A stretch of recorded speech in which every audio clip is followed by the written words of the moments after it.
దేవుడు ఎక్కడుంటాడు? గుడిలో, బడిలో, లేకుంటే సాయం చేసే ప్రతి మనిషిలో? నిజమే, ఒక్కొక్కరికి ఒక్కొక్కరిలాగా దేవుడు కనిపిస్తాడు. ఒక్కొక్కరికి ఒక్కో చోట దేవుడు ఉన్నట్టుగా అనిపిస్తూ ఉంటాడు. అయితే ప్రస్తుతం ఆంధ్రప్రదేశ్లో సరికొత్త దేవుడు పుట్టుకొచ్చాడు. కొత్త దేవుడండి, సరికొత్త దేవుడండి.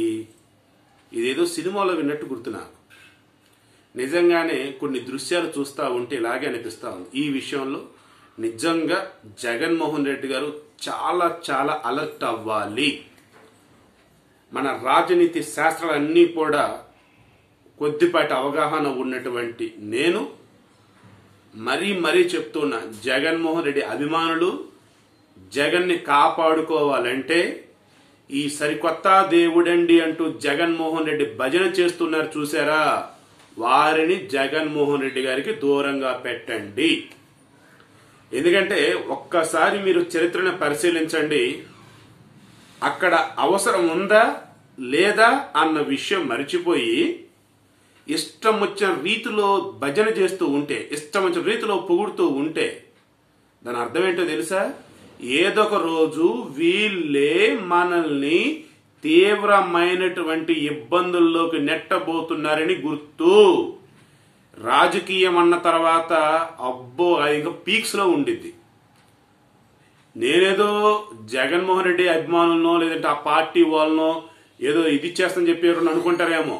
మీకు టీడీపీని ఎగ్జాంపుల్గా తీసుకొస్తాను చూడండి. ఇక్కడికి చంద్రబాబు నాయుడు 1999 నుంచి 2014 మధ్య వరకు ఎలా ఉన్నాడు? ఎవరైనా ఆయన్ని పొగడాలన్నా, ఎవరైనా ఆయన్ని పొగిడినా ఆయన రియాక్షన్ కానీ ఆయన ఇదంతా వేరుండేది.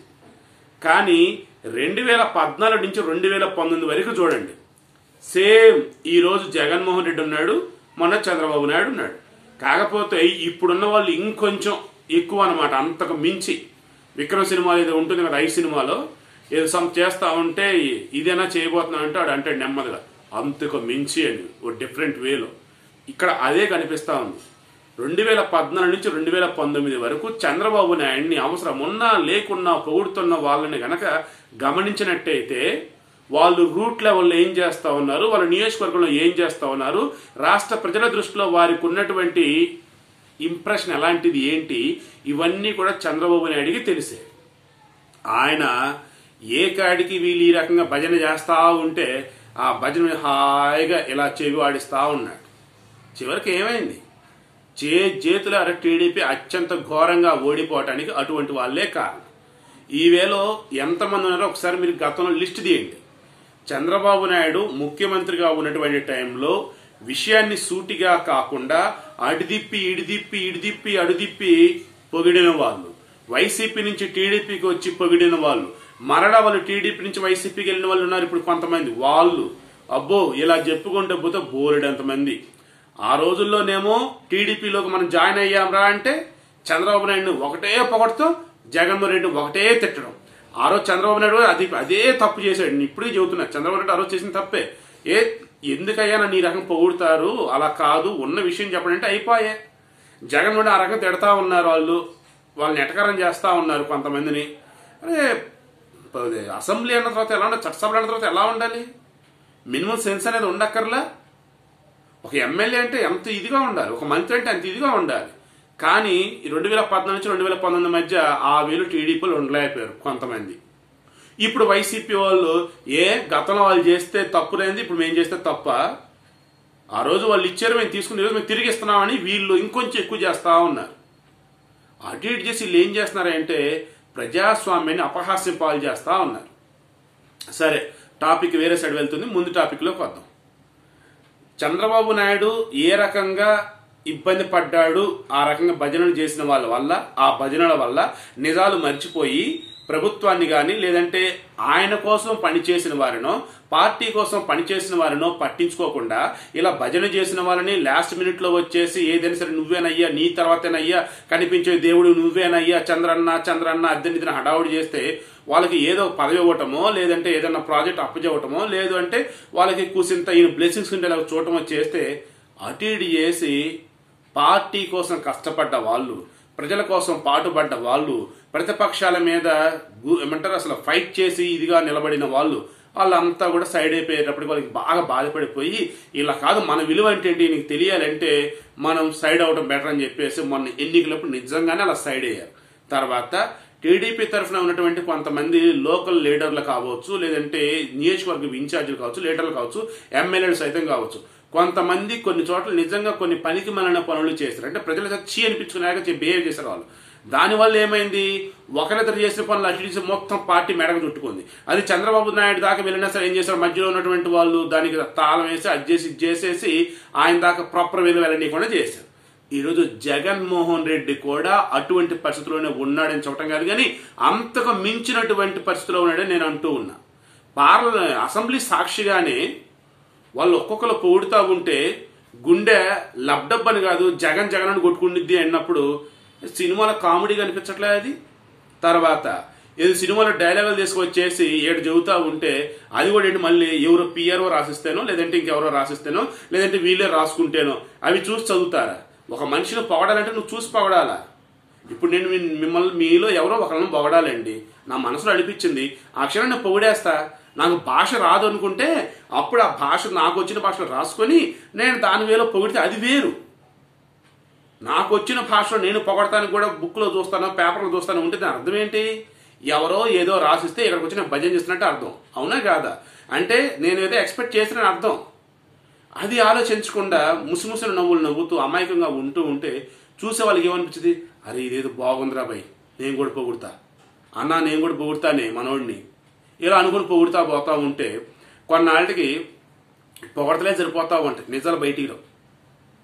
తర్వాత ఇంకొంతమంది ఉన్నారు, వాళ్ళు ఏం చేస్తారు, సేమ్ 2018 2019 వరకు కొంతమంది జగన్మోహన్ రెడ్డిని విమర్శించడం, చంద్రబాబు నాయుడిని పొగడటం, అది విమర్శలే.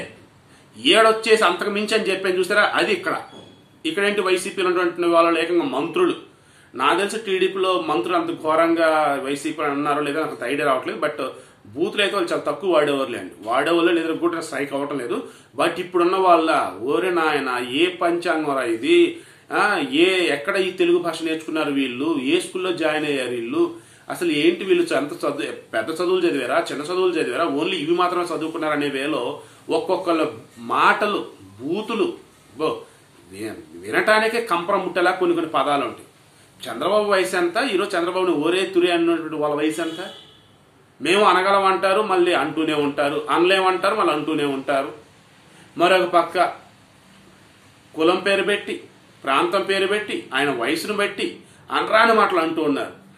రోజా గారి విషయంలో కావచ్చు, జగన్మోహన్ రెడ్డి గారి విషయంలో కావచ్చు, ఇలా టీడీపీ వాళ్ళు 1-2 మాటలు అంటేనే ప్రజలు అంత దారుణంగా టీడీపీకి బుద్ధి చెప్పారే, ఈరోజు వైసీపీ వాళ్ళు అంతగా 10 ఇంతలు దారుణం చంద్రబాబు అంటూ ఉన్నప్పుడు రేపు చూసే ప్రజానీకం ఇవే మాటలను చూసి ఏమంటారు ఒకసారి ఆలోచించుకోండి.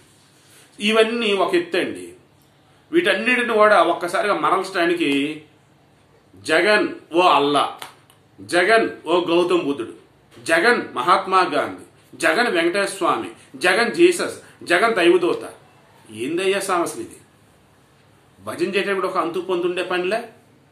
ఆయన ఏదో కష్టపడి వాళ్ళ నాన్న తర్వాత ప్రజల్లోకి వెళ్ళి పాదయాత్ర చేసుకొని, అంతకుముందేమో ఓదార్పేత్ర చేసుకొని, ఈ రెండు మధ్యలోనేమో మరలా పాపం జైలుకి వెళ్లాల్సి వచ్చి, జైల్లో ఉన్నప్పుడు బయటకు వచ్చాక ఏం చేయాలి ఏంటంటే సవాల్ష ప్రణాళికలు వేసుకొని ఆ వేలో ఆయన చివరికి ఎట్లయితేనేమో సీఎం పీఠం అధిరోహిస్తే ఆయనకు మీరు తోడుగా ఉండి పాలనలో ఎలా ముందుకు వెళ్ళాలి, ప్రజలకు సంక్షేమ పథకాలు ఎలా చేర్చాలి, డెవలప్మెంట్ వైజ్ ఎలా రాష్ట్రాన్ని ముందుకు పట్టుకెళ్ళాలి, అప్పులు చేయకుండానే రాష్ట్రంలో ఆదాయం ఎలా పెంపొందించాలి, ఈ వేళ సలహాలు సూచనలు ఇవ్వండి అయ్యా అంటే ఒకళ్ళేమో ట్రాక్టర్ల ర్యాలీ పెట్టేసి భజన అంటారు, ఒకళ్ళేమో రాష్ట్రానికి ఎవరు రిలీఫ్ ఫండ్స్ కింద ఇస్తే వాళ్ళ బొమ్మలు పెట్టి చేసే కరోనా వ్యాప్తి చేసి పడేశారు.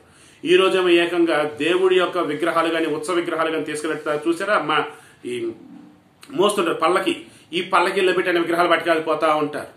ఆయనేమో జీసస్ని నమ్ముతూ ఉంటాడు.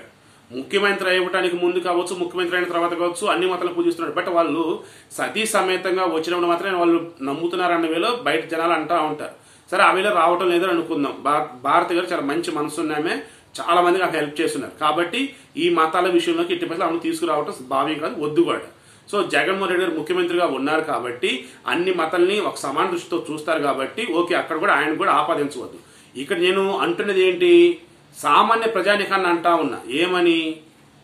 సామాన్య ప్రజానికం అంతా కూడా వాళ్ళ మైండ్లో ఒకటి ఉంటుంది, దేవుడు అంటే ఇలా ఉంటాడు, తర్వాత ఉత్సవం అంటే ఇలా ఉంటుంది, మనిషి అంటే ఇలా ఉంటాడు, గౌతమ్ బుద్ధుడు అంటే ఇలా, అల్లా అంటే ఇలా, జీసస్ అంటే ఇలా, మహాత్మా గాంధీ అంటే ఇలా, వెంకటేశ్వర స్వామి అంటే ఇలా, శివుడు అంటే ఇలా అని చెప్పేసి వాళ్ళు ఇది ఉన్నప్పుడు ఈరోజు మీరు కొత్తగా మీ నాయకుడు భజన చేస్తూ ఈ రకంగా పాపం ఆయన ముసిమిసి నవ్వుతూ ఉంటే అమాయకుడిలాగా ఆ అమాయకత్వాన్నే మీరు ఏదో అనుకొని మీకు నచ్చే రీతిలో ఇంకా భజన చేసుకుంటా పోతే దానివల్ల తెలియాల్సిన విషయాలు ఆయనకి తెలియవు, మీరు కాన్సన్ట్రేషన్ పెట్టాల్సిన విషయాలు మీరు కాన్సన్ట్రేషన్ పెట్టరు, అటు ఇటు చేసి ప్రజల కాన్సన్ట్రేషన్ పెడతారు. మన టీడీపీ మీద పెట్టారే అంతకు 100 రెట్లు మీ మీద కాన్సన్ట్రేషన్ పెట్టే ఛాన్సెస్ అయితే ఉంటాయి. ఇది మాత్రం గుర్తుంచుకొని మరలా చెప్తున్నా, రాష్ట్రంలో కాన్సన్ట్రేషన్ పెట్టాల్సిన అంశాలు చాలా ఉన్నాయి. వాటి మీద కాన్సన్ట్రేషన్ పెట్టకుండా మనకు అందుబాటులో ఉండేవాడు మనవాడు అయినటువంటి ఎప్పుడు మీతోనే ఉండేటువంటి మీ ముఖ్యమంత్రి గురించి కూడా పదే పొగుడుతూ కనుక వెళ్తూ ఉంటే ఆ పొగడ్తలు కూడా ఏదో ఒక రోజు కంపరం పడతాయి జగన్మోహన్ రెడ్డికి. అలా కంపరం పుట్టిన రోజు ఈ పొగడ్తల బ్యాచ్కి చుక్కలు కనపడతాయి. సో పొగిడే వాళ్ళు ఆలోచించుకోండి.